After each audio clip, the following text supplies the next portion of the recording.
So I am back with another reaction video. I'm going to be reacting to modern student turned serial killer, the Philly Joker. When I saw this, I knew I had to react to it. Well, I knew I had to watch it, but I thought I'm going to react to it because I have had a few people asking me to check out the Philly Joker videos, which I have before, but they're only like short little 10-minute, 8-minute videos.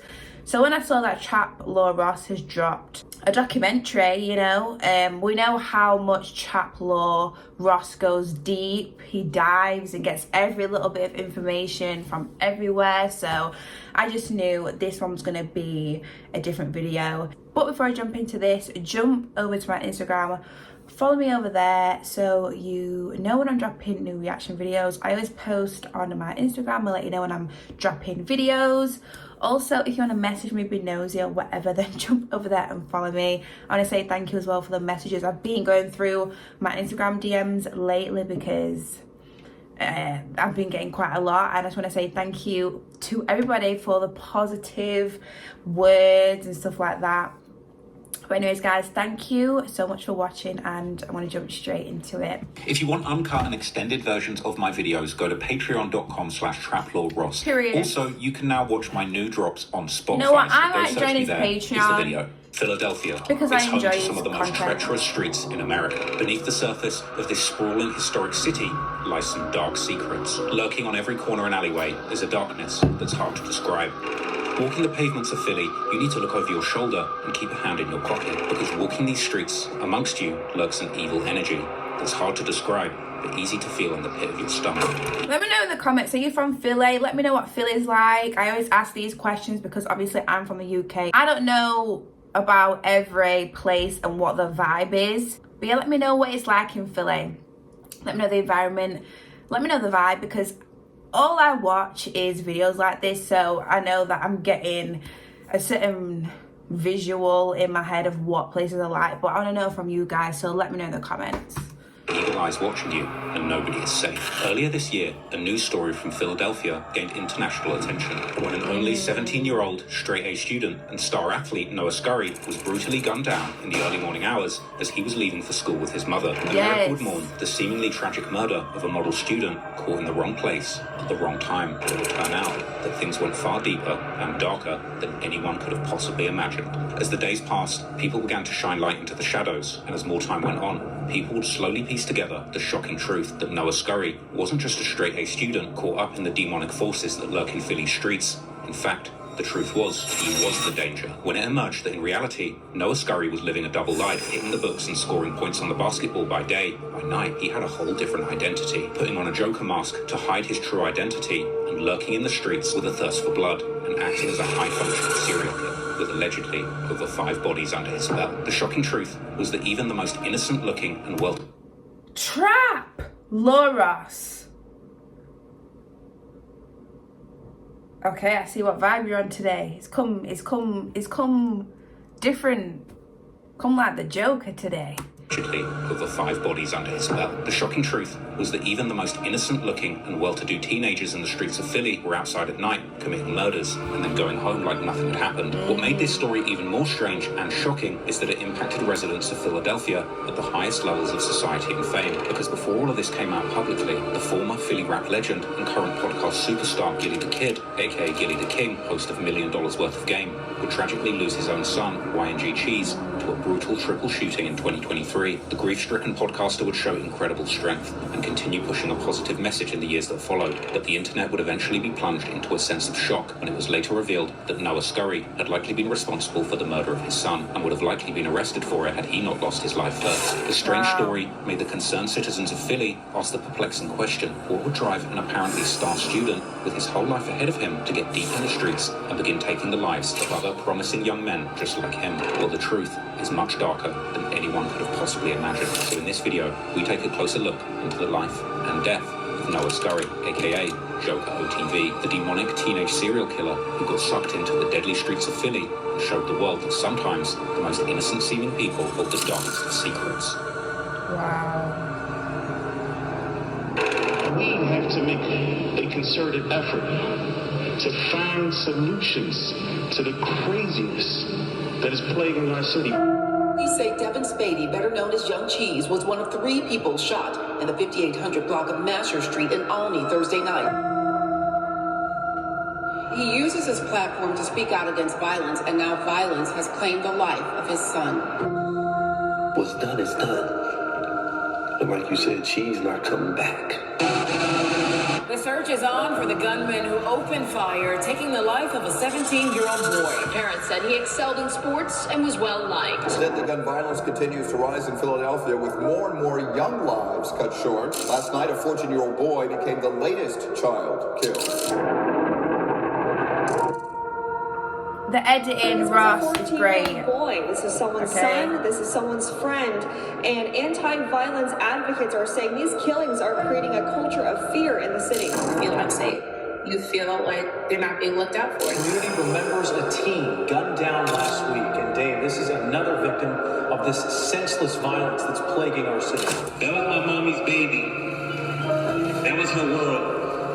He was our little brother. He did not deserve to die like that. Victim gunned down by 4 men who, for some unknown reason, opened fire into the playground. Police say shootings and murders are being fueled by hot-tempered Instagram posts between rival groups or individuals. Violence continues in Frankfurt, where an 18-year-old was shot and killed. It happened around 5 this evening on the 4700 block of Oxford Avenue. Police say the 16-year-old boy was ambushed and shot multiple times as he returned from his job at McDonald's late last night.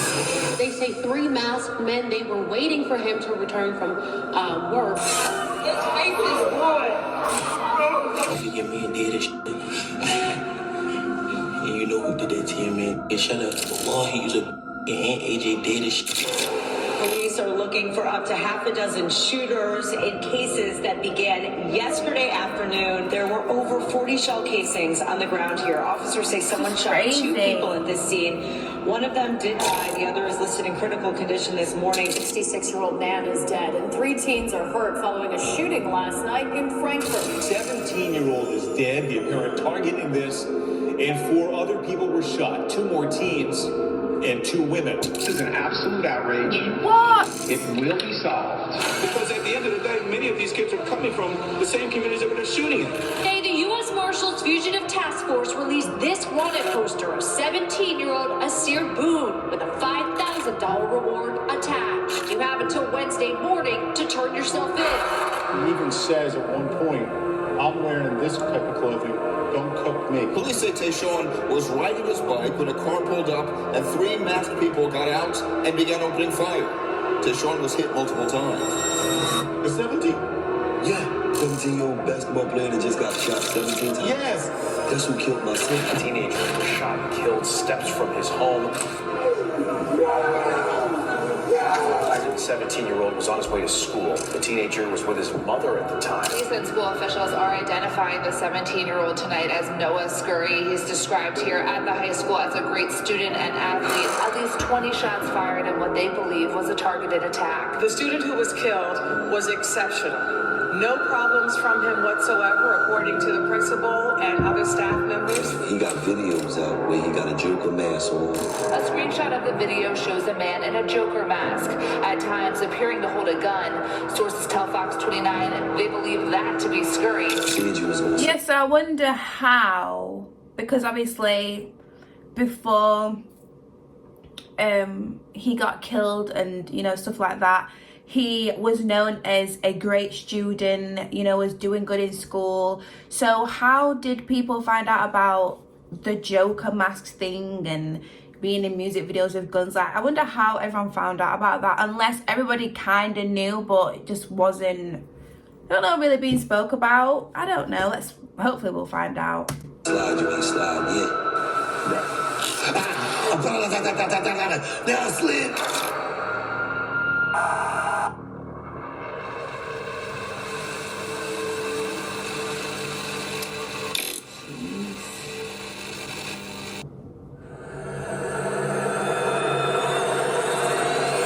The city of Philadelphia has a long and dark history of violence, and in many cases this brand of brutality comes courtesy of the city's many historic gangs. Whether we're talking about the Italian mafia of the old days or the modern street gangs, Philly has been a treacherous place from the very start, and a big reason for the city's cutthroat mentality is its crushing poverty, as Philly has for a long time been the poorest big city in America. This poverty particularly affects Philly's Black and Latino communities, whose poverty rates are about double compared to the white residents, despite them making up a clear majority of the population. This is also reflected in the city's significant residential segregation, the poor Black communities of Philly being amongst the most segregated in the entire of America, with only Chicago having an even higher rate when it comes to America's big cities. And of course, when there's such significant pockets of poverty, serious crime will usually follow, with gun violence in Philly being heavily concentrated amongst the poorest communities. Growing up in these active war zones can leave the youth there scarred with deep and long-lasting mental health issues. Some may turn to desperate measures to escape the surroundings, while others end up getting sucked into the violence themselves, a survival mechanism in a kill or be killed environment. This leads to some youths getting consumed by the idea of revenge, while others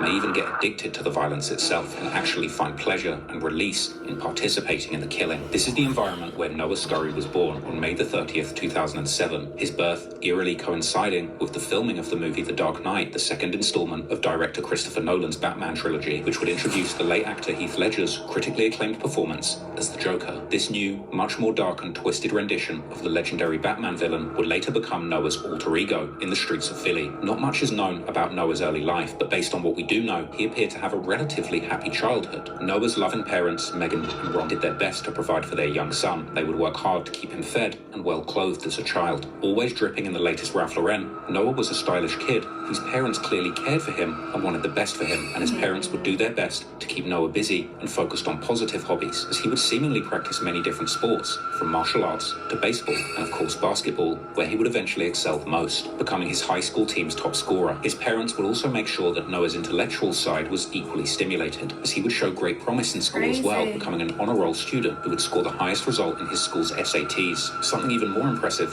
when you consider the fact his high school, the Samuel Fells, is among the worst performing schools in Pennsylvania. This is an interesting aspect, as having covered many demonic gangsters who seemingly came from violent upbringings but thrust them into the violence before they really knew better, Noah apparently had a lot of love and support and was because normally when I watch these types of videos about people and their backgrounds, like their family have been in gangs, their cousin is in a gang, their brother's in a gang, you know, like it's normally some family member has been in a gang, or a family member has got killed because they've been in a gang, you know, so on and so forth, and they don't really have the support from mom and dad, and you know, it's just they're in quite a vulnerable position. But with Noah, it seems the complete opposite, and that is what I just don't, well, we're gonna find out, but it's just a bit different to the normal stories I hear, you know.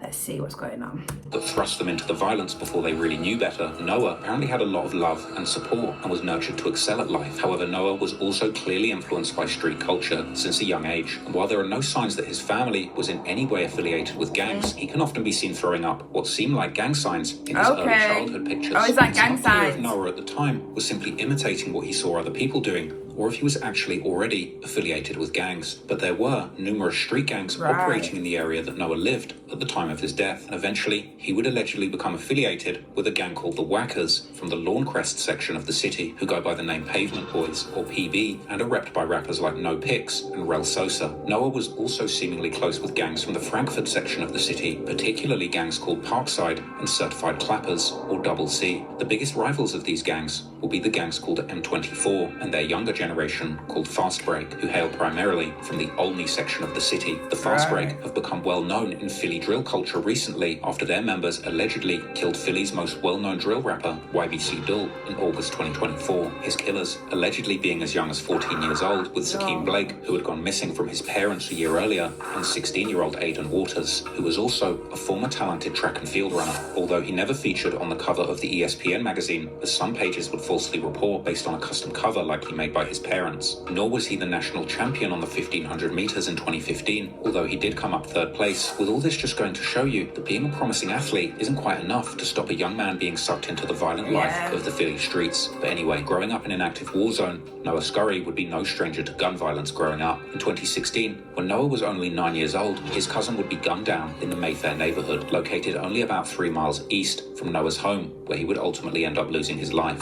The search is on for the gunman who opened fire, taking the life of a 17-year-old boy. The triple shooting, which happened right across from a playground, also sent 2 other people to the hospital with critical injuries. That surveillance video captured the 3 victims hanging outside of this corner store behind me at Hawthorne and Barnett shortly before this shooting. It actually happened here down this alley, which does border Sterling Street. 17-year-old Quantico Brunson Moten was killed. 2 other young men remain in critical condition. Surveillance video shows Quantico Brunson Moten, the 2 other victims, and 2 more people standing outside the corner grocery store last night. A white car pulled up and a man dressed all in black got out and walked down Hawthorne. A little while later, the group followed in that direction. Police say it was here in this nearby alley that shots were fired. 17-year-old Quantico was shot in the torso, as was a 16-year-old victim. Back on the surveillance video, you can see the man run back to the idling white car outside the corner store. Quantico was killed. Today, his father washed away the blood left at the scene. We kept our son close, and we kept his friends close. They call his mom and pop all day.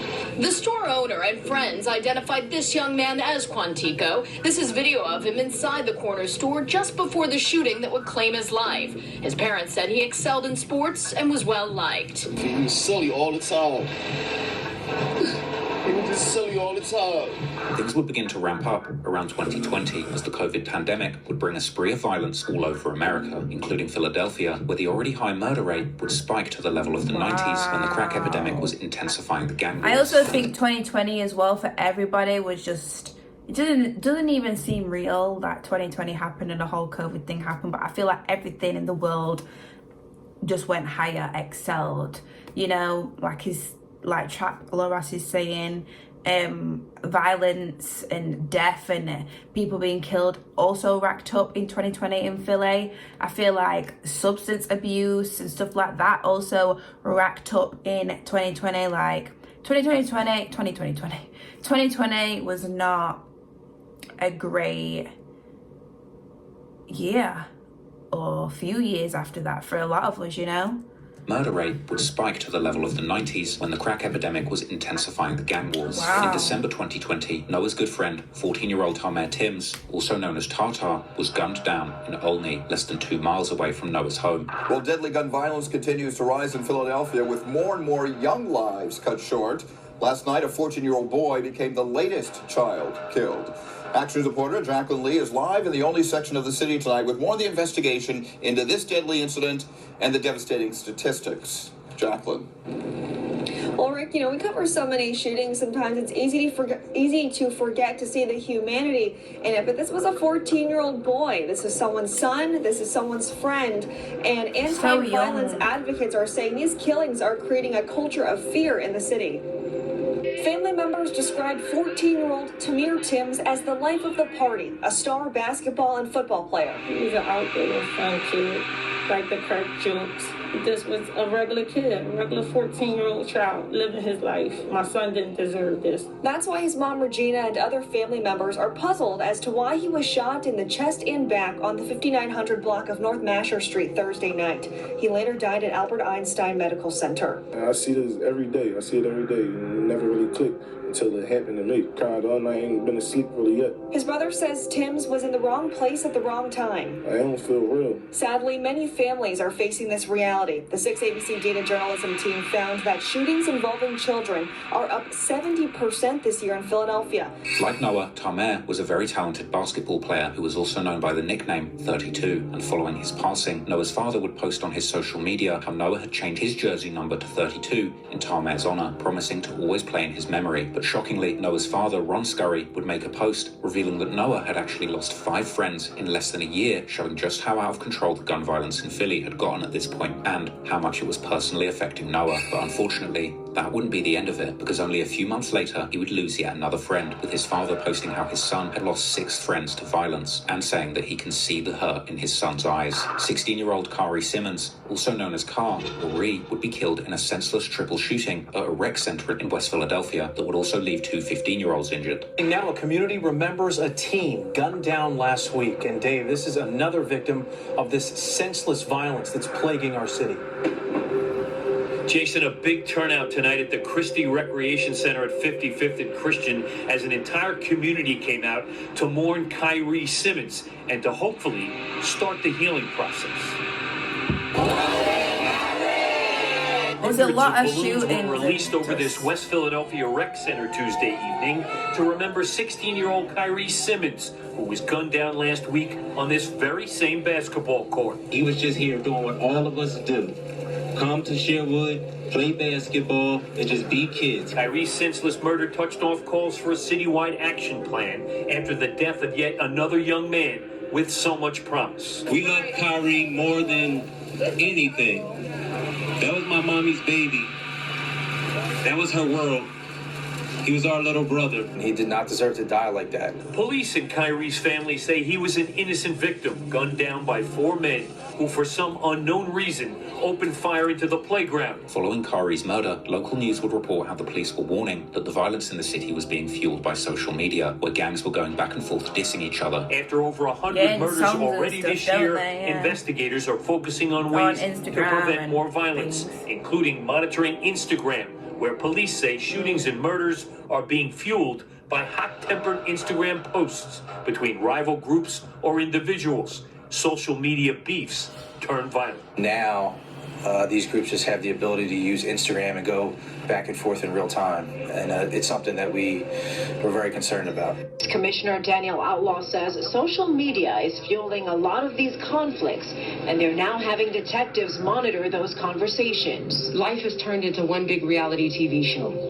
You don't have to be a celebrity or with a following or with cameras in order to advertise your life or, document every moment of what we're saying and what we're doing. Advocates and officials say parents can play a role in monitoring their teens' social media usage. Instagram shared tips for parents in a new guide released today. Pastor Carl Day says talking to teens can spark change. A lot of times I think that we don't think about how polarizing social media is. Instagram's restrict mode allows your teen to keep an eye on a potential bully. They can't tell they've been restricted, and posted comments are invisible to anyone else but the person who wrote it. Back in maybe our day, whatever our day may have been, if you had a problem with somebody, it was just between you, them, and probably the few people that knew. Now you got 6,000 followers, so in everybody's mind, all 6,000 people see you trying to play me. So now this is the way we have to handle things. Noah was also familiar with the other side, as his friends weren't only dying in the gang war, but also allegedly doing the killing. Only a few weeks after the murder of Kari, 18-year-old Justin Porter, also known as Jay, or 5, would be gunned down in the Frankfurt neighborhood. The violence continues in Frankfurt, where an 18-year-old was shot and killed. It happened around 5 this evening on the 4700 block of Oxford Avenue. No one has been arrested in this shooting either. Justin was allegedly affiliated with the M24 gang, and following his death, popular rapper called Brady, who's affiliated with the Certified Clappers and Parkside, would drop a diss song called 5 on It, which references the classic song Got 5 on It by Loonies, whilst also using that phrase to diss 5. This was followed by another Double C rapper called Hardy, dropping a song titled Red Rum, where he would diss 5 more directly, saying that he died because he didn't have a gun and that they sped off on the police after the murder. Another popular rapper from the M24 side, Lil Muck, can be seen wearing a custom tribute shirt to 5 on his social media, and would release a response to the diss song called On 5, which is both a tribute song to 5 and a diss towards Parkside and the Certified Clappers. In Muck's Instagram promo for the song's music video, other M24 members could be seen dissing Parkside, while Parkside members would seemingly taunt Muck about 5's death. One YouTuber would even claim that 5 was killed by a specific person, a rapper from Parkside called Qua4, who's in fact a good friend of Noah Scurry, with even Noah's father posting a picture of the two together. However, the murder of 5, aka Justin Porter, would remain unsolved. Unfortunately, the killing in Philly would only get worse during 2021, reaching an all-time high. In October, 16-year-old Arjon Jackson, also known as AJ or A-Roy, would be brutally killed near his home after he had just finished his work shift at McDonald's, with his twin sister being taken home in a lift. We began with a call to action after another teenager is shot and killed on the streets of Philadelphia. I'm Yuki Washington. I'm Jessica Cartalia. a 16-year-old Ajon AJ Jackson was shot outside of East Oak Lane home when police say he was ambushed. He and his twin sister had just finished their shift at McDonald's. Jasmine Payute is live at police headquarters with how gun violence is affecting principals trying to keep their students safe. Jasmine? Yuki, Jess, good evening. It goes without saying, there's a gun violence crisis in Philadelphia. Once again, the Parkside rappers would diss the dead mercilessly, this time borrowing a chapter from YBC Bill's playbook, who had made a name for himself by dissing his dead enemy, who was also killed after finishing his shift working at McDonald's too. In the music video for Hardy's song Red Rum, his friends can be seen tossing out French fries, something that YBC Bill had also done. And in his song On Hound, Hardy would rap how M24 hadn't got back for someone who died whilst eating fries, before mentioning how they were leading by 2-0, an apparent reference to the murders of both Five and AJ. Hardy would even film himself in court, confronting an M24 member and dissing AJ to their face. Look, it's me and my man B. And me and did it. And you know who did that to you, man. Shut up. Shut the he's a young boy. I slept at the back of his head right now on live. You're not trying to lock in. It's crazy, this. Come on, let's lock in. Let's lock in. Your man about to be in here for an hour. We can lock in real quick. You said, boy, Allah, he used it. And AJ dated. Watch out, bro. Y'all just see me smack the... Y'all just see me smack this. Coming into 2022, the murder rate would fortunately begin declining, but that would be a small consolation to the people living in the city's war zones, where murders would continue to happen at a steady rate. And in August, it was time for Noah Scurry to experience yet another loss, as his friend, 18-year-old Hesea Adams, would be killed during a particularly violent night in Philly. This morning, Philadelphia police Adams would be killed during a particularly violent night in Philly. This morning, Philadelphia police are looking for up to half a dozen shooters in cases that began yesterday afternoon, carried through in the overnight hours, and there has been shooting as of just a few hours ago. Take a look at this video. This is from a deadly shooting on Bouvier Street. There were over 40 shell casings on the ground here. Officers say someone shot 2 people at this scene. One of them did die. The other is listed in critical condition this morning. And then in broad daylight yesterday, around 5 o'clock, right near this Dunkin' Donuts on Girard Avenue, 3 men were shot. One, a 65-year-old whose sister says he was driving by the scene in his pickup truck when a stray bullet from the shooting went through the windshield into his arm. Hesea was known as an outgoing person with a... See, can you imagine, like, you're literally minding your own business. This is what I mean, like, a lot of innocent people that are not in this life get hurt. Children, just people in general, and I don't think that is... I just don't think it's fair. In the comments, let me know what you think about this so far. Let me know. The real big heart who did anything for the ones that he loved. Allegedly, he was also known as a feared shooter in the streets who went by the menacing nickname Bad News. By this point, Noah Scurry had lost as many as 7 close friends to the streets, and as his father said, he could see the pain and suffering in his son from these losses. Perhaps unsurprisingly then, from here, Noah would begin to undergo a dark transformation, vowing to get revenge for his friends and beginning his own plots to wage war on the streets and cause others the very same devastation that he had endured. And it would be soon after this that he would take on his terrifying alter ego, becoming the Joker.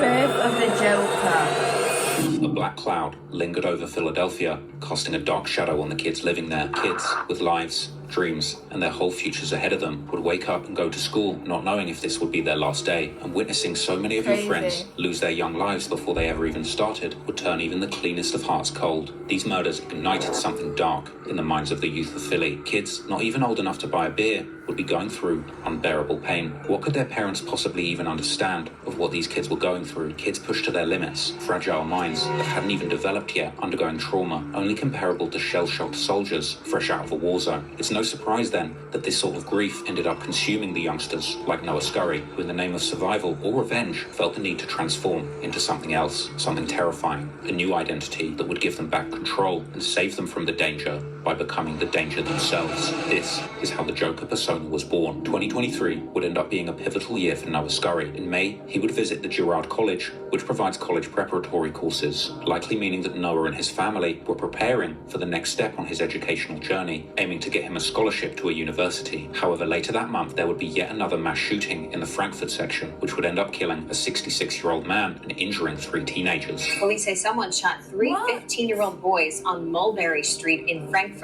This happened late Sunday night. They went to the hospital and are expected to be okay. Police also found a 66-year-old man dead at the scene. He had been shot in the head. As the local media would later report, one of these teenagers would allegedly turn out to be Noah Scurry himself. 2 days later, it would be Noah's 16th birthday, and his father would post a heartfelt message to him, where he wouldn't mention anything out of the ordinary, but he would allude to something dramatic just having taken place, mentioning how many adversities his son had faced. It's possible that this shooting that injured him personally was the final straw that broke Noah, because only a few months later, he would allegedly commit, perhaps, his first murder. On the 20th of July, 25-year-old Devin Spady was hanging out with his friends on the 5800 block of Masher Street in the Olney section of Philadelphia. Spady was better known in the streets of Philly by his rapper name Young Cheese, or YNG Cheese, making up one half of the rap duo Mac and Cheese that he had formed with his brother Trey Mac. The duo had achieved a minor buzz in the Philly rap scene, which was further boosted by the fact that they were both sons of the podcast phenomenon Gilly the King, formerly known as Philly rap legend Gilly the Kid, now famous for running the highly popular podcast $1 Million Worth of Game, together with his cousin Wallow. But on this tragic night, Cheese and some friends were standing on the corner of West Nitro Avenue and North Masher Street just before 8:30 p.m. when they would suddenly hear gunshots and begin running from the scene. Unfortunately, Cheese would be hit in the back, causing him to collapse on the street. He was later pronounced dead at the Einstein Medical Center, while 2 other victims would also suffer gunshot wounds but survive. This happened last night, just about 8:30, in the section of Olney, the corner of Masher and Nidra Street, I should say. Just before 8:30, several calls came in. Police arrived to find 2 victims about a block away suffering from gunshot wounds. Investigators tell us a 25-year-old man was shot in the back, rushed to Einstein Hospital, where he was later pronounced dead. The second victim, a 28-year-old man, found shot in the leg, as well as a 31-year-old man also shot in the leg. So 3 men, 3 victims here, and this is what Chief Inspector Scott Small had to say. Now we know the shooting took place at Masher and Nidro. That's where we found 10 spent shell casings. So we know 10 shots were fired from a semi-automatic weapon. And that's where all 3 of these victims were struck. Police say Devin Spady, better known as Young Cheese, was one of 3 people shot in the 5800 block of Masher Street in Olney Thursday night. Shot in the back, the 25-year-old rapper was a rising star and the son of one of Philadelphia's biggest stars, Gilly the King. He uses his platform to speak out against violence, and now violence has claimed the life of his son.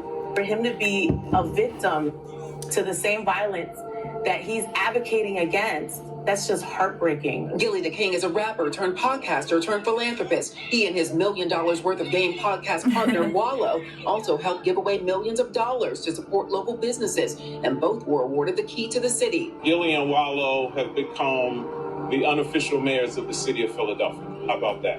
Right? They are the voice of the youth. Soon after, the news about Cheese's passing would reach the people close to him, and Wallow would post a heartfelt message to Cheese's father Gilly on Instagram, telling him how he was going to look after Gilly on behalf of Cheese. Later, on an episode of $1 Million Worth of Game, Wallow would actually open up about having to personally tell Gilly the tragic news of his son's passing. So one of the hardest things I ever had to do was tell Kels that Cheese ain't gonna be here no more. I said, Cheese got shot? No, I'm not thinking about it. I never forget I was in the bathroom. Gil knocked on the door, yo, man, his head was down, like, man, Cheese got, I said, what? I told him what happened. He said, no, I'm gonna check into it right now, see what's going on, boom, boom, boom. Once I hang up, he called me back and said, don't put Gil on the phone no more. I said, all right, so we driving. He tell me on the phone, he's like, yeah, man. He gone. I said, damn. So I put my face down and I go to walk out of the hospital because we in emergency. Gil see me. I said, damn. Because I'm like, I'm gonna leave and they gonna have to tell him in the hospital. Because so I walk out, Gil come out, and he like, cuz, what's up, cuz? What's going on? What's up? Because he peeped me, put my head down. That was the worst thing I ever told anybody. And I was like, man, cheeks, boom. And I never seen him like that. So it was like, in some type of way, I felt up because it was like I had to tell him the worst ever. So I felt some type of way, like it wasn't that I was responsible, but the fact that I told him that's the worst ever. So when I told him that, I had to walk away and he was talking to me, telling me, so Gil just walked away, he was just up. And so I was so hurt because it was like, damn, man, I told him the worst in the world. And I did it the other day, to try to make a better situation, but it was like, Cheese wasn't coming back. And he was like, I had to stay away from him. It was hard for me to face Cuz for a while. So I would keep my distance and be like, it's up, Cuz. I appreciate you for that too. With Gilly later opening up about the experience on the Pivot podcast, talking about the pain he went through and the need to stay strong for his family. You know, going through all that I've went through in my life, bro, that make you forward tough, man. That it really make you forward tough. So, you know, what's done is done. And like you said, Cheese not coming back. That's the one thing that's a fact. So, for me to wake up every day and allow my family to see me in an emotional state where I'm not strong, that's not strong. You know what I mean? I'm only really weak around my woman and my friends. You know what I mean? Other than that, I gotta stay strong for my kids, man. The local news would cover Cheese's funeral, held less than a week after his death, and highlight the need to stop the violence plaguing the city of Philadelphia, and mentioning also how at this point there were no suspects in the case. Gilly the King laying his oldest son, Devin Spady, to rest on Monday. Spady, who rapped under the name Young Cheese, was killed in a shooting at the corner of Masher and Nedro last Thursday night. Family friends say the loss hurts even more, knowing Gilly has long pushed people to choose a different path. He always promoted a positive image and always talked about putting the guns down. So it's unfortunately that his son had to meet his demise this way. Imam Tahir Wyatt made a point to address gun violence in his speech. He called on people at Monday's service to think before they act and to help those in need. All of us know somebody. All of us know people who are this far away from revenge, from an endless cycle. I always say that it is definitely, is this wonky? It is definitely a cycle, because as we have seen in this video, you know, somebody's friend will get killed or, you know, get hurt, and then they will feel the need to get revenge for their friend, and it goes on, and then they'll do it, and then they'll do it, and then they'll do it, and then they'll do it, and it's just an endless cycle. So I hear what he's saying. It's definitely an endless cycle. But we have to be the ones to step up and be courageous. Many family friends we spoke with believe losing a son to gun violence will motivate Gilly even more to stay active in his fight. But they also know he can't do it alone, and say the community has to step up and take action. We have to stop. We have to make a concerted effort to come together, to find solutions to the craziness that is plaguing our city. Gilly the King did not speak publicly at today's services. Philadelphia police say so far no arrests have been made in Spady's death, and that this is an ongoing investigation. Unfortunately, though, not everyone was so thoughtful regarding this tragic news. One of hip-hop's most controversial and offensive figures, Charleston White, would use the death of Cheese to clap back at Gilly, who had previously labelled him as a snitch, posting some truly vile and demonic messages where he would make fun of Gilly's grief and even accuse him of getting his son killed as a sacrifice to the Illuminati. Dead son, you talking about snitching. Pow! Got your son in the head, boy, on the line. Pow! God damn it, y'all get a big shot. I remember how you and Wallow were crying. You and Wallow were crying. Oh, my son. Oh, my son got killed. Oh, you were crying. Now you talking about snitching. You goddamn right I'm a law-abiding citizen. That's why your son unalive. Ain't nobody ain't been no get back. The who killed your boy still living, breathing, and coming, farting, sneezing, coughing, and going to bed and waking up living life. And you still in agony. Unless you made the sacrifice. Unless you did the sacrifice. You hear me? Unless you the one put the hit on your son so you and Wallow can get that $100 million. I ain't sacrificing my boy for no $100 million. I don't want that much money, no way. I don't want that much goddamn money, no way, Gilly and Wallow. We gotta kill nephew and son. I don't know who idea was it for you to sacrifice your son. You should have sacrificed the and kept the boy.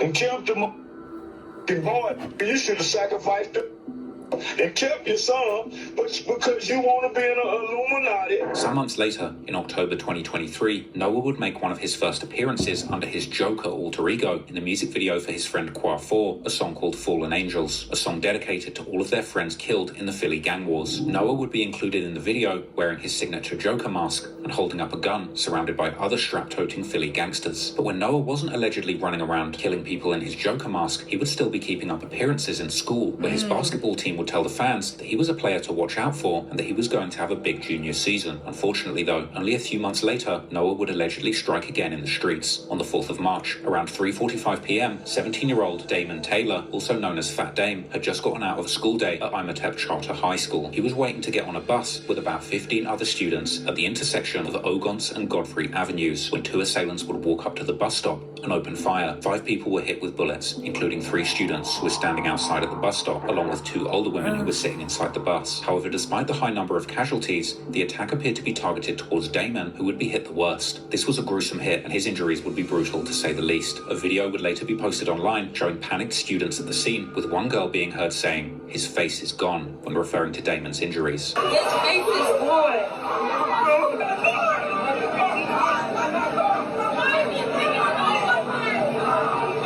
Damon was taken to Einstein Medical Center, where he would unfortunately pass away from his injuries.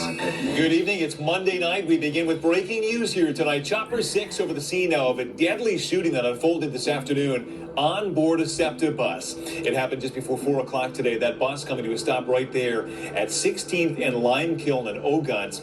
Just minutes ago, Philadelphia police gave us an update revealing that a 17-year-old is dead. The apparent target in this. And 4 other people were shot. 2 more teens. All them people that were and injured. 2 women, 50 and 70 years old. This a live look at that scene right now. Those 2 women were sitting on the bus at the time. Action News reporter Katie Capcho live there where it all ended this afternoon. Katie, police say video shows 2 gunmen here. That's exactly right, Brian. And where I'm standing is where police say around 15 to 20 people were waiting for that SEPTA bus when those shots were fired. I'm going to step out of the shot here so you can see what's behind me. As you can see, police have marked off multiple spots where they did find multiple shell casings. Now, there are multiple scenes to this shooting, and I do want to show you what another scene looks like here on the 6,000 block of Limekiln Pike.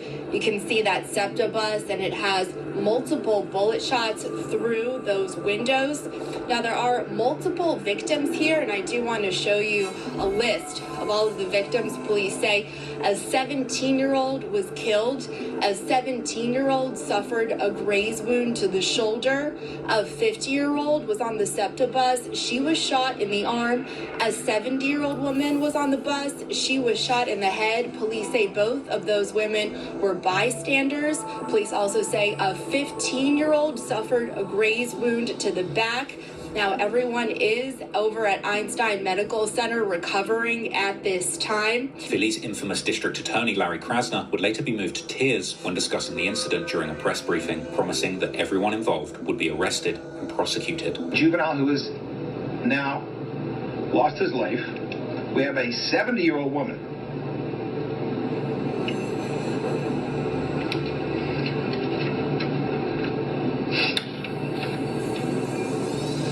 Excuse me.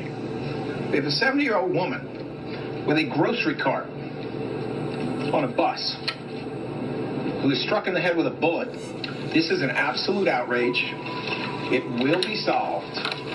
those responsible will be vigorously prosecuted. Despite Krasner's promises, this murder remains unsolved to this day, but meanwhile, people close to Damon seemingly had their suspicions, as Damon, aka Fat Dame, was allegedly associated with the Fast Break gang, who were known to beef with Noah's Whackers gang, aka the Pavement Boys, and only 2 days after Fat Dame's murder, there would be another mass shooting, this time at a bus stop located near the Northeast High School, which on the other hand is located about 2 miles away from Noah's Samuel Fells High School and partly serviced by the same bus lines. At around 3 p.m, students were waiting to get on a bus near the intersection of Rising Sun and Cotman Avenues when 3 masked assailants who had been waiting nearby in a blue Hyundai Sonata would step out and open fire, hitting 8 teens and wounding one of them critically, while a fourth suspect, a getaway driver, would wait in the car.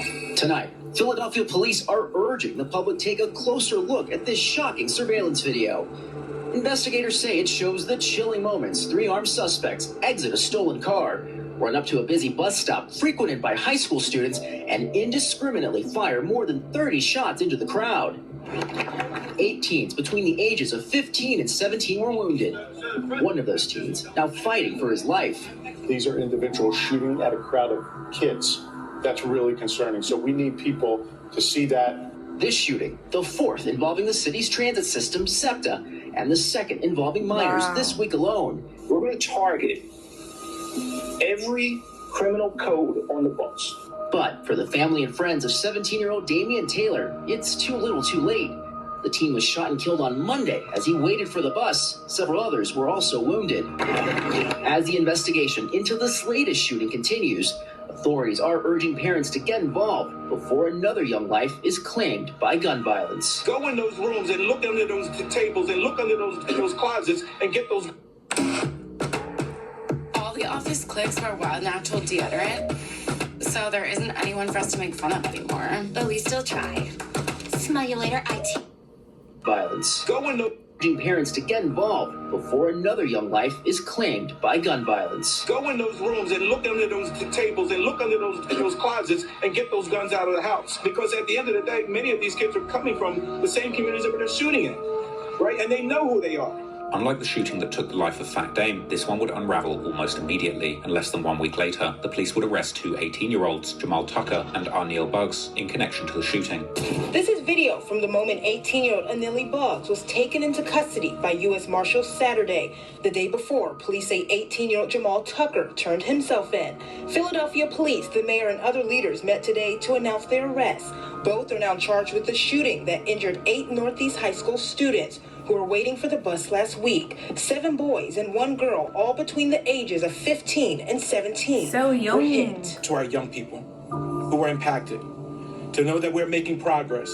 We will not tolerate this type of violence on our streets or in our schools or near our schools. Police say they developed suspects after recovering the stolen getaway car seen here in surveillance video. Buggs was also taken into custody with the gun that matched shell casings found at the scene. Police say the gun was a fully loaded and fully automatic pistol with a laser. Young people who are trying to put it together, they deserve better, and they deserve to know that the city of Philadelphia is taking seriously what occurred. At the news conference today, Mayor Sherrell Parker speaking on the bloodshed of the youth and the plans in the near future to implement a public safety plan for the city. Moving forward, it's an all-hands-on-deck approach as authorities continue to look for 2 more suspects. The local news would also report, based on the court records, that the police were investigating the shooting's connection to the one that killed Fat Dame. This paperwork also revealing just how sloppy these youngsters had been, not only during the shooting, where they had seemingly aimed eyes closed into a group of innocent kids, but also during the getaway. The NBC 10 investigators obtained court documents that detail how police narrowed in on Tucker and Buggs. The documents explain how the same stolen blue car used in the shooting was found later that evening on the 400 block of Fern Street in Olney. Detectives pulled surveillance from that immediate area, and according to the affidavit of probable cause charging Buggs, surveillance video shows 4 men exiting the vehicle 14 minutes after the shooting. The men then entered a home on that same block. From that address, police identified Jamal Tucker as a suspect. Detectives worked with the FBI to pull cell phone data from the cell towers that service the shooting location that's what they be doing. and where the car was stolen and found. Court records show that investigators determined that cell phones associated with Tucker and Buggs traveled, quote, in concert to the Sunrise Avenue shooting location and the 400 block of Fern Street where the stolen car was recovered. Police won't say for certain if Wednesday's shooting was a retaliation for Monday's other SEPTA shooting. That one resulted in a 17-year-old killed and 4 others injured. But the affidavit charging Buggs details a prison phone call Buggs received the day after the shooting from his uncle, Dontaz McMillan. It says the inmate asked the other male on the line, quote, "I heard about your man, you good?" And the younger male states, "Nah," with McMillan responding, "Yeah, it's never easy to digest," end quote. The document goes on to say that based on the context of this phone call, it is believed that the 2 individuals on this call are discussing the homicide at 6200 Ogons Avenue. That homicide occurred on March 4th. Buggs and Tucker were arraigned Sunday morning. Arnell Buggs would also be charged with a February 2024 murder of a 20-year-old named Christopher Dowling, also known in the streets as Chris, together with 2 other teens, none other than Aidan Waters, the Fast Break member first arrested in relation to the murder of YBC Dull, as well as a man named Ryan Purcell, better known in Philly as the Fast Break-affiliated rapper LR, or Lil Ryan. The following day, the 3rd suspect was arrested, 19-year-old Jermard Carter, who is also known as a rapper by the name of Mardo, and also allegedly affiliated with the Fast Break gang. Well, here we are on one of the main roads through Philadelphia at one of the main intersections, Academy, just about 5 doors off of Woodhaven Road, and there's a 2-apartment row house here, and there you see it, 12024 Academy Road. This is where Jermard Carter's father lives, and he said he answered the door to machine guns after 4 o'clock as police came looking for their son. Sources tell me the whole family was out in the backyard enjoying a nice day at the time, and so when they were knocking at the door, no one was answering at first, and then the father did answer the door. Here is video now of Jermard Carter being taken into custody by marshals and the task force that also includes a whole lot of Philadelphia police detectives who've been looking for him for nearly a week since the Wednesday shooting. So this makes 3 of the 4 they wanted. You remember 3 shooters and a 4th getaway driver. They wanted to get all 4. So the father told me Jermard Carter just turned 18. Authorities who took him into custody say he is 19 with a birth date listed for this October 1st, born in 04, which would make him nearly 20 years old come October. Here is some of what his father had told me earlier after the arrest. What can you tell me happened with your son? I don't know. I just came to the door and 2 machine guns. You came to the door and they had machine guns in your face? What did they say to you? They just brought me outside. The 4th suspect, 17-year-old Asir Boone, would also be identified after he failed to turn himself in, with the Philly police offering a $5,000 reward for information leading to his arrest. First, armed, dangerous, and on the run. U.S. Marshals released a photo and the name of the 4th and final suspect in last week's SEPTA bus stop shooting. 3 suspects are now in custody, and tonight U.S. Marshals are searching for the final suspect. There is now an all-out search for Asir Boone. This afternoon, the U.S. Marshals Service released this photo of the 17-year-old. They say he frequents Olney, but his last known address is in Germantown. Agents are also offering a $5,000 reward for information leading to his capture. If you come across Boone, do not approach him because he is considered armed and dangerous. And about a week later, he would also be found hiding in the city of Alexandria, Virginia, near Washington, D.C. 20 minutes of nonstop news begins with breaking news. Another suspect captured. These are new pictures of the U.S. Marshals taking that suspect into custody. He's the 4th teenager arrested for the shooting that injured 8 students at a SEPTA bus stop. Authorities say the U.S. Marshals, they say that they gave this teen's family multiple days in advance to turn himself in. And when that didn't happen and they missed the deadline, authorities say they amped up the pressure. That ultimately led to this arrest today. The boy's name is Asir Boone, 17 years old. The U.S. Marshals took these pictures of his arrest today in Alexandria, Virginia. There was a warrant out for him that included attempted murder. Boone is the 4th and final suspect wanted in connection to the March 6th shooting of 8 Northeast High School students. Police say were waiting for the bus at Cotman and Rising Sun Avenue. The police weren't done. They would also arrest a 5th suspect, 15-year-old Jeremiah Jefferson, who they claimed helped the 4 main assailants carry out the mass shooting. Police made a 5th arrest in that mass shooting at a SEPTA station that injured 8 Northeast high school students in Burhall. Police say the 15-year-old suspect helped point out the victims to the gunman. Meanwhile, authorities say the suspects may be linked to even more crimes in the city. And the communication went back and forth.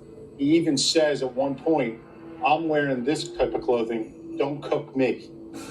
And then at the point where they were leaving the Dunkin' Donuts to walk to the bus stop, he types the word go. Out of the 5 suspects, 18-year-old Jamal Tucker, known in the streets as Mally from the Fast Break gang, had been the first to turn himself in, which would immediately prompt accusations that he was snitching, and he would eventually become the first person to accept a plea deal with prosecutors, prompting even more rumours that he was indeed cooperating with the police against his Fast Break buddies. Suspects in a shooting that injured 8 students at a bus stop in Northeast Philadelphia earlier this year has pleaded guilty. Jamal Tucker pled guilty to several charges yesterday, including attempted murder and aggravated assault.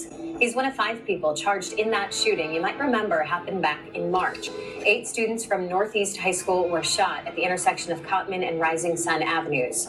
A judge will sentence Tucker in October. But meanwhile, already a few months after the shooting that killed Fat Dame, there would be yet another young victim whose murder has been connected to Noah in many online rumours. In May, a 16-year-old, Tayshawn Williams, also known as Tay, was gunned down by 3 masked assailants who pulled up on him in a car when he was riding his bike near his home in the West Poplar neighbourhood. A grieving mother is I know, like, I am quite quiet and I've not paused as much. It's because I'm shook and shocked, and I'm trying to take it all in and just understand what's going on. Let me know so far what you're thinking about this mini documentary on this. There's definitely so much I have learned and I didn't know from the other videos I've watched on the Philly Joker. Like, I did not know everything I have heard in this video is new news to me. There's just so much information. But yeah, let me know what you think about it so far. Finding her 16-year-old son's killer. It was last May when someone shot and killed Tayshawn Williams in Philadelphia's West Poplar neighborhood. Rick Williams has details in tonight's Crime Fighters Report.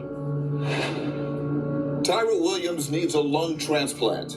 She relied on her 16-year-old son, Tayshawn, for his support and help around the house. Mama, I gotta go to school. I gotta do this. I gotta do that. You know, he was such a blessing to me. On Saturday, May 25th, Tyra sent Tayshawn on an errand for her. I sent him to the store for me to get some water, and he came back. That night, he said he was going out. He left out. It was like 8-something. He went around the corner to go where he usually be at, around the corner with his friends. Next thing you know, I get a call.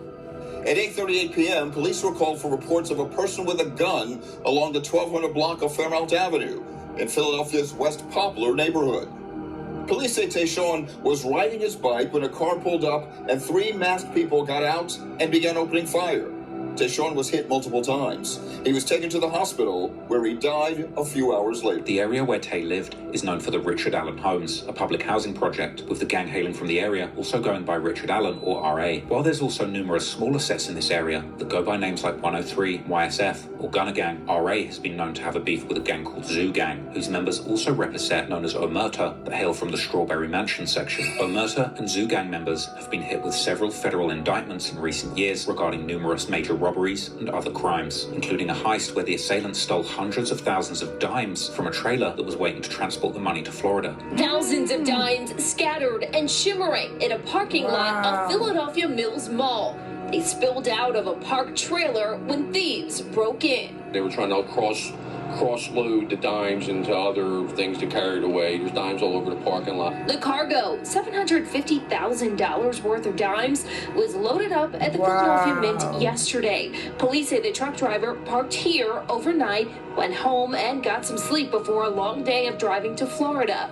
But when he returned in the morning, he found someone had broken into the trailer using bolt cutters and stolen hundreds of thousands of dimes. These indictments have broken down how the Omerta and Zoo gangs work together to commit these crimes, but also mentioning that these gangs had connections with other gangs in Philadelphia, with one of these allegedly being Noah's gang, the Whackers, aka Pavement Boys, as Noah would eventually drop a song under his Joker alias, together with another rapper called Drench Season, who's allegedly affiliated with Zoo Gang. Because of this connection between Zoo Gang and Noah's gang, and because of Tay's apparent connection to Fast Break, affiliated with members like Fat Dame, Noah has seemingly been connected to the murder of Tay in many online rumours. Although others have denied this, and there's seemingly very little actual evidence to tie him to the murder, this would become somewhat of a pattern with regards to Noah's supposed victims, as there have been many bodies that people have tried to put on him with little to no evidence, such as 2 other teens that would be killed already in the following month of June. Unsubstantiated sources, he is linked to the death of Izzy Stanley and the 18-year-old Tim Millie, who both died in June of 2024, a week apart. Now, I'm not trying to go around putting murders on people, so please take all of this with a grain of salt.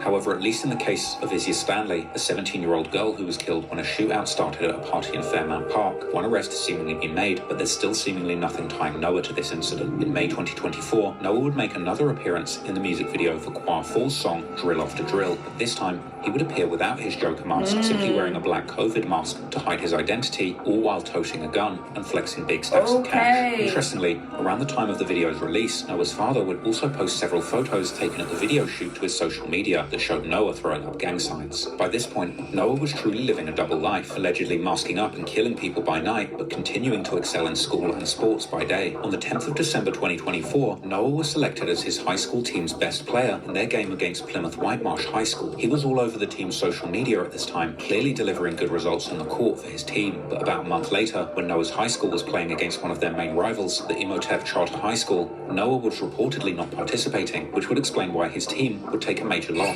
Moreover, only friends and family were allowed to attend the game, which was rumoured to have been the result of a rough encounter between these two teams at an earlier summer league game, where players from the Imhotep team had attempted to attack Noah due to knowing about his alleged involvement in the murder of Fat Dame, who had been a very loved student at that school. Part of the reason could have also been the fact that before this game, Noah had posted one of the first snippets of music to his Instagram, a song that included several disses towards Fat Dame, like Noah referencing the infamous video from the aftermath of the murder, where a girl can be saying how his face is gone. He would also make reference to the murder of Chris, aka Christopher Dowling, who was allegedly killed by Fast Break members, saying how his ops can't talk about Chris without mentioning how Fat Dame's soul left his body. Then, on the 13th of January, Noah would release his first full song and music video under his rap alias Joker OTV, the chilling song Swing My Door. The music video starts with the rapper Drench Season opening a fridge full of guns and handing one to Noah whilst wearing his infamous Joker mask. The duo, together with other masked teens, would then display their heavy artillery and guns equipped with switches to make them fire automatically. Drench Season then starts the song with lyrics that paint a picture of the dark world that these youngsters are inhabiting, saying how he's thirsty to swing that door, referring to the act of quickly opening a car door when spotting an enemy in order to run up and kill them from close distance, before saying that he already has 4 Bs, or bodies up, suggesting that there's 4 victims that he's already killed by this point. He then describes how he started the lifestyle of killing people and popping pills at the ripe age of 15, claiming this turned him into a goblin, which appeared to be something he was truly proud of. After Drench Season's verse, Noah, aka the Joker, would step in, delivering equally disturbing lyrics where he raps how one hand is not enough to count all of his victims, implying that he had already killed over 5 people at this point. He would aim disses towards specific rivals, like somebody he called Scoom, with some fans suggesting that this was another name for Fat Dame, as well as another guy called Quaddy, real name Quadir Diaz, who was found dead in a creek,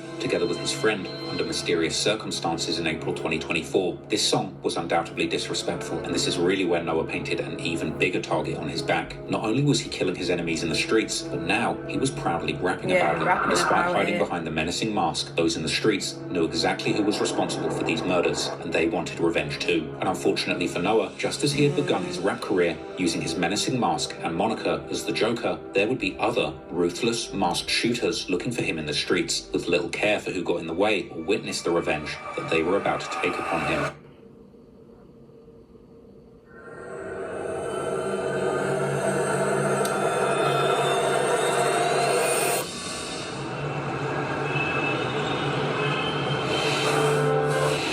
Joining us. Good morning, Philadelphia. This just in. Police are still searching for the suspects in multiple murders that have taken place over the past week. People are being asked to stay vigilant and stay safe.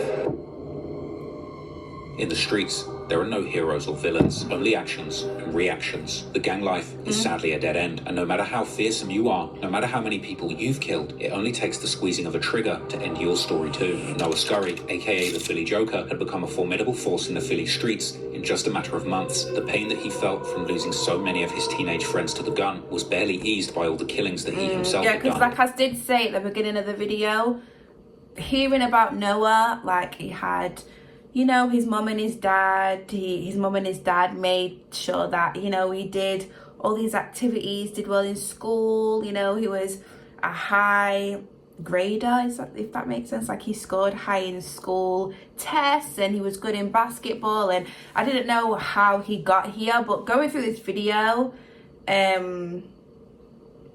seeing that he lost a lot of his friends and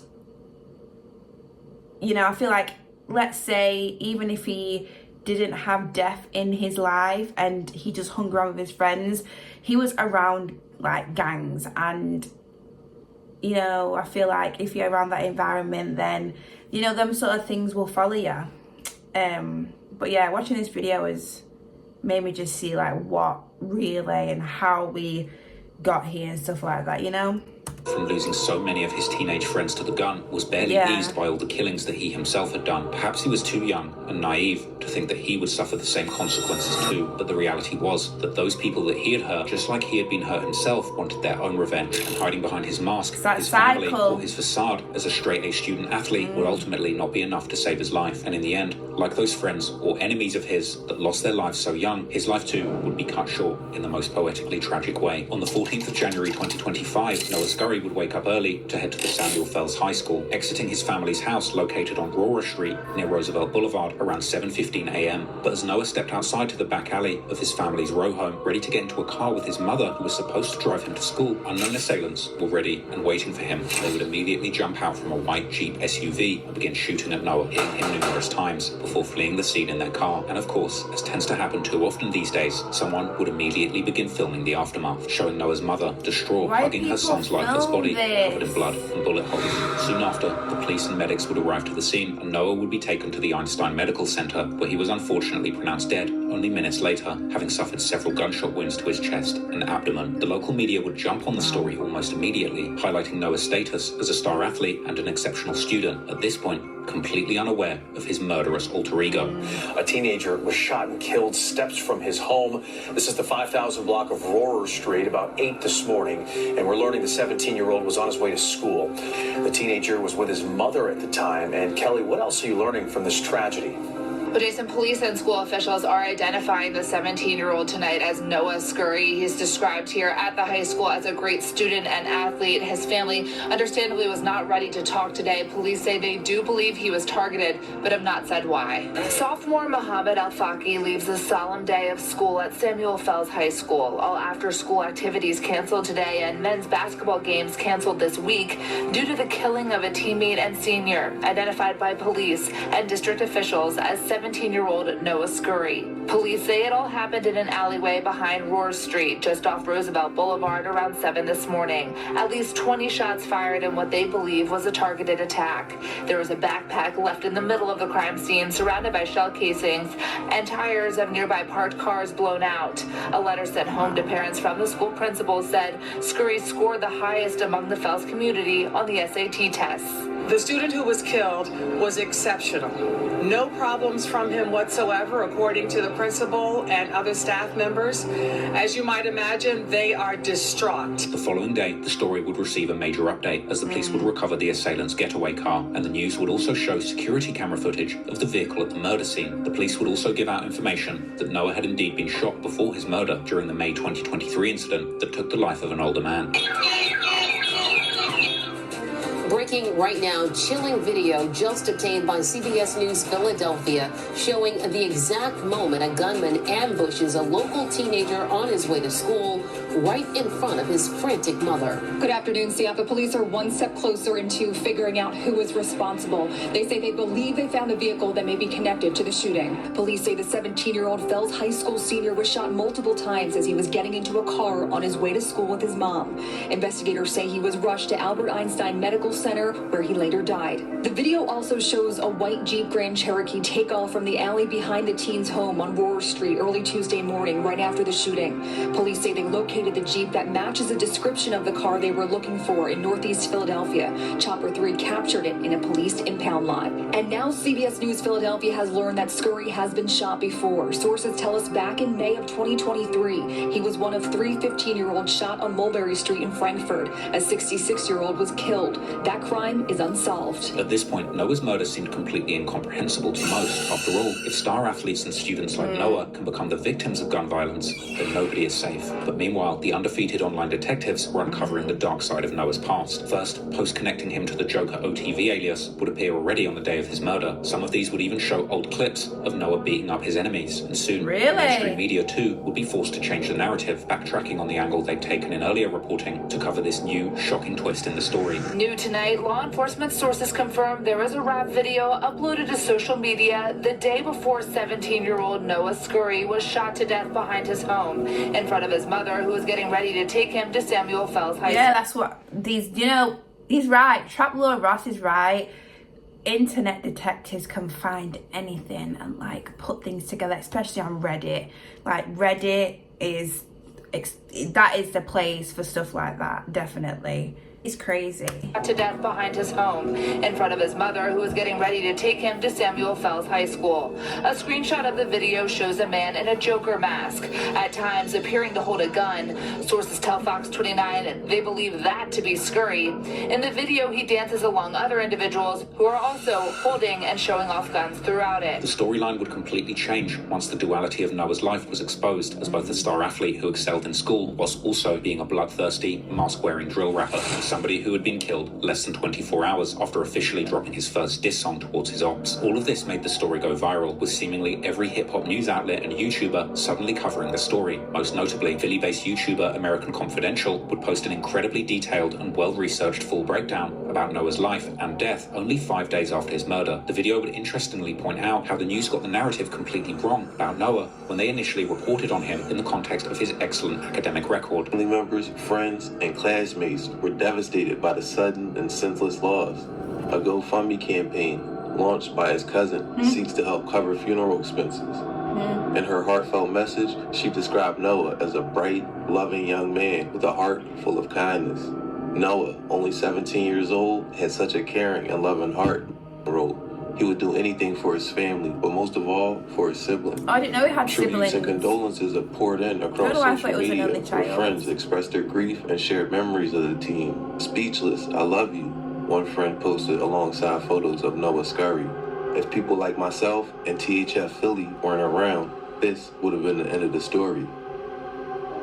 By the day of Noah's death, as is all too clear by now, 17-year-old star student athletes aren't just executed in front of their moms for no reason. There's always a story behind it that the news is reluctant to give for political or social reasons. If you just got your news from the Philadelphia Inquirer or NBC, then the story is almost always missing context. Due to social media, traditional mainstream media was forced to double back the next day and say, hey, there's a little more to the story here. 30 years ago, this would have never happened, and the story would have been left at that. There was no Instagram to correct the news or YouTube for people like me to make a story with a little more context. At this point, the story would get even crazier as YouTubers and other online sleuths had begun to tie real-life murder cases to Noah, most notably Fat Dame's murder, which made a lot of sense given how much Noah had dissed him in his music, but also Gilly the King's son, YNG Cheese. This rumor being sparked particularly by Gilly, alleged nephew, who had posted a childhood picture of Cheese not long after Noah's murder, together with a caption saying that Cheese could finally rest in peace now that his killer was also dead. Shockingly, this rumor would seemingly be confirmed later on when Gilly himself would admit that this was who killed his son in an interview where Shannon Sharp, completely unaware, had brought up the tragedy of this supposed model student's sudden murder. And Gilly would later also reveal that the police had actually told him that Noah Scurry had been one of the suspects. I actually saw this clip, but I don't know how Shannon didn't know. I just read about this 17-year-old basketball player, straight A student. Am I wrong, Gilly? Used to be like the athletes, they got protected. Right. Nobody touched him. Hey, he good now. He gonna be what we, they're gonna be talking about the block. He from the block, he got out. They protected those guys. What happened? That's who killed my son. The 17? Yeah, the 17-year-old basketball player that just got shot 17 times. Yes. That's who killed my son. Really? It wasn't for my son. Them blocks is beefing. They going through it. My son just so happened to pull up. Out there 5 minutes. They come to shoot the block up. My son's not from that block. He don't, you feel what I'm saying? Yeah. He just so happened to be in the wrong place at the wrong time. These kids is influenced by all the wrong things. Right. Just that don't matter.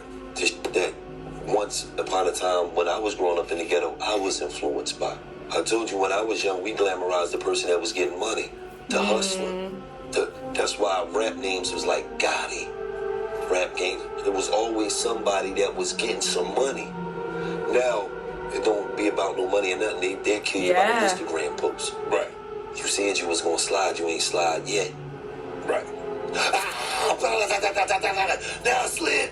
What, are you serious? Right. So, it don't make no sense.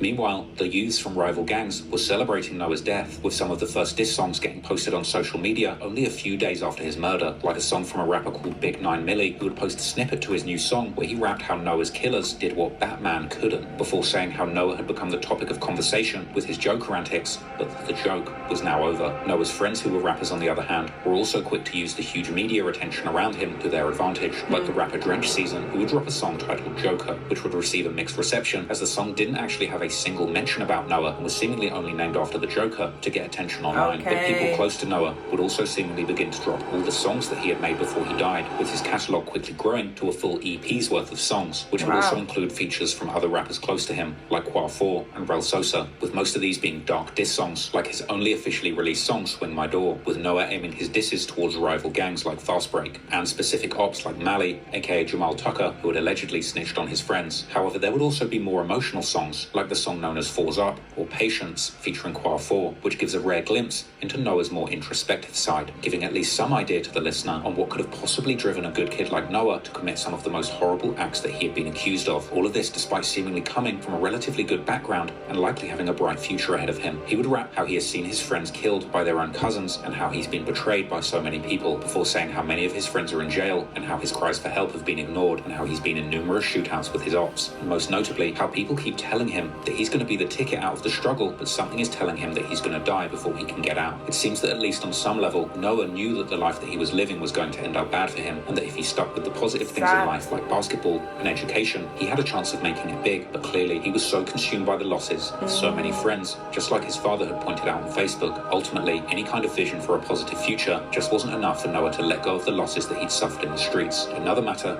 is of course the enormous influence of drill music culture. This is a somewhat controversial topic, as many academics, journalists and other pundits like to point out how music could not possibly influence youths to commit violence, even when these same people have often based entire theories and even careers on the claim that mainstream media pretty much controls our every thoughts and actions. Meanwhile, people within the culture are often the first to admit just how powerful drill music is in normalizing violence and influencing the youth. This influence is hardly a problem for somebody using the violent, raw energy of drill music to get an extra set in at the gym, but it's another story completely when that same music is influencing a youngster growing up in an actual war zone, and where the lyrics end up providing meaning to real-life trauma, with this genre even providing a way out of the struggle if gangsters can turn to artists and use their lived experiences to create music that resonates with others that have been through the same thing. But in a lot of cases, drill music has become the marching music to hype up those listening to continue waging the war in the name of their dead friends. Now, it's certainly not the music's fault, but drill music is an unfortunate symptom of a very dark and demonic energy found within the gang wars of the impoverished hoods of the inner cities. But to bring the story full circle, it seems like the best influences in the city are the likes of Gilly and Wallow, who have both spoken on the need to forgive and move past the grief of losing friends and family to the streets in order to keep thriving positively and providing for their families and communities. Wallow has spoken extensively on the difficult decision to forgive his brother's killer so that he could continue to support his family and provide a positive example to the community whilst keeping hold of his freedom. My TED Talk, I forgave my brother's killer. That's my TED Talk. My TED Talk is about, see, what happened was, when my brother got killed, it destroyed me. Because that was my hero, that was my king. There was so much rage inside of me that when I called home, so many dudes, nobody really knew. It wasn't about knowing. I said, listen. I had to get with myself, and I had to say to myself, can my brother come back? All right, bet. No. What is my responsibilities as a man right now? I gotta take care of them babies. And then I said, I can't carry around this hatred and this anger. I won't be able to grow. I won't be able to glow. Yeah, so he because cut that cycle. I had this big package inside of me, and there ain't gonna be no space to involve, and I ain't gonna have no space to be receptive to new things and new ideas once I leave prison. And I had to wipe my hands. So he cut the cycle. But whoever he is, wherever he at, I don't want him to go to jail. I don't want nobody to kill him because it's not gonna bring my brother back. I hope that empowered him to change, that he got away with it, that he did whatever. I know that I could have been somebody that took somebody's life in the middle of the night. And I'm understanding of the reality of the game we signed up for in a fine print that was in the street code contract that we signed. I understand that. In the midst of this brutal tragedy, we have to tip our hat to the likes of Gilly and Wallow, because in the modern day drill culture, so many of the views and attention goes to the most evil of people, the killers, the gangsters, the real ones, really doing dirt in the streets, standing on business and rapping about it. It's understandably alluring to feed into that eye for an eye energy that seeks street justice. But the truth is, that mindset is a dead end. It might sound good in songs over a booming demonic beat, but when the music stops and a body is laying dead, cold on the pavement, in silence, there's nothing cool about it. So the story of Noah Scurry should serve as a warning and a lesson to the youth of today's gang culture. There really is no future in perpetuating the cycle of death and destruction that you hear in drill music. Killing only leads to more killing, and the only thing that's going to allow young people in the hood to stop that cycle of violence is forgiveness and an appreciation of the bigger picture. Life is much more precious than drill music would have you believe, and the world is much bigger than the blocks where gunfire and the screams of grieving families echo in the air. So I hope you take something positive away from this extremely dark and devastating story, and finally rest in peace to all of those mentioned in this story who lost their lives before they even truly begun. See all those people, young people, so many young people that lost their lives in this story, and this is just this story, and I know so much more goes on that we, you know, might not hear about on YouTube that just happens, you know. But watching this documentary, like a mini documentary story, really helped me understand what happened, because like I've said, I have watched like 2 videos and there's only like 8-10 minute videos. I don't think there was that long and as informative as Trap Law Ross does. I knew when I saw this I was going to watch it at my own time, but I thought some of my subscribers would, you know, want to see my reaction to it, because I've been asked to react to Noah and his story before. Let me know in the comments what you think about it. I always think that these are a lot, and it's very sad, and like I asked, let me know what Philly's like, because when I hear about Philly and watch videos on Philly, like they're not positive and they're not very good. So let me know your experience and, you know, stuff like that. Let me know in the comments, because I'll be reading them. Or message me on Instagram. Looking at the comments, and someone said the face paint threw me off, bro. Yeah, when I saw the face paint, Trap Law Ross, I was like, okay, so he's not himself today. Like, it did kind of throw me off as well, but I didn't really see him as much as I normally did, so yeah. Anywho, in the comments, make sure you comment, let me know some things, let me know what's going on, let me know everything that I've asked, because I will be reading the comments, and I will see you very, very soon in the next video. Bye.